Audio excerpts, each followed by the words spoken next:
आप लोग ज़रूर बताना कमेंट्स में कि आप लोगों को मेरी ये वीडियो कैसी लगी, और अगर अच्छी लगी तो प्लीज़ आप लोग कमेंट्स में ज़रूर बताना करना, और लाइक करने से मुझे आप लोगों का एक हौसला मिलता है। बस अगर आप लोग मुझे हौसला देंगे तो इंशाल्लाह ये चैनल भी कंटिन्यू होगा और आपके लिए सीखने के लिए और चीज़ें भी होंगे।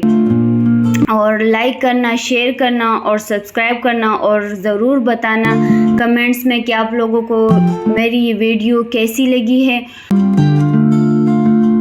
बहुत शुक्रिया, और बार बार शॉर्पनर ज़रूर करना। ये ना हो कि आपने नोक को मोटा करना है, नोक को बिल्कुल मोटा नहीं करना, आप लोगों ने बिल्कुल पतला करना है ताकि आप लोगों की स्केचेस में बिल्कुल खूबसूरती आ जाए।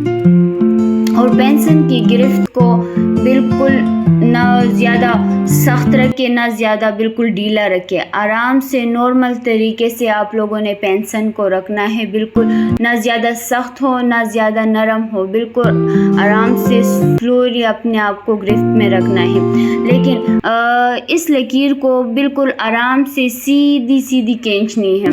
ये ना पहली लाइनों में हमारी ये था, हम प्रैक्टिस कर रहे थे, अब इसको बिल्कुल सीधा आप लोगों ने लेकर जाना है, सीधा बिल्कुल आराम से सुकून से आप लोगों ने अब सीधा लेकर जाना है।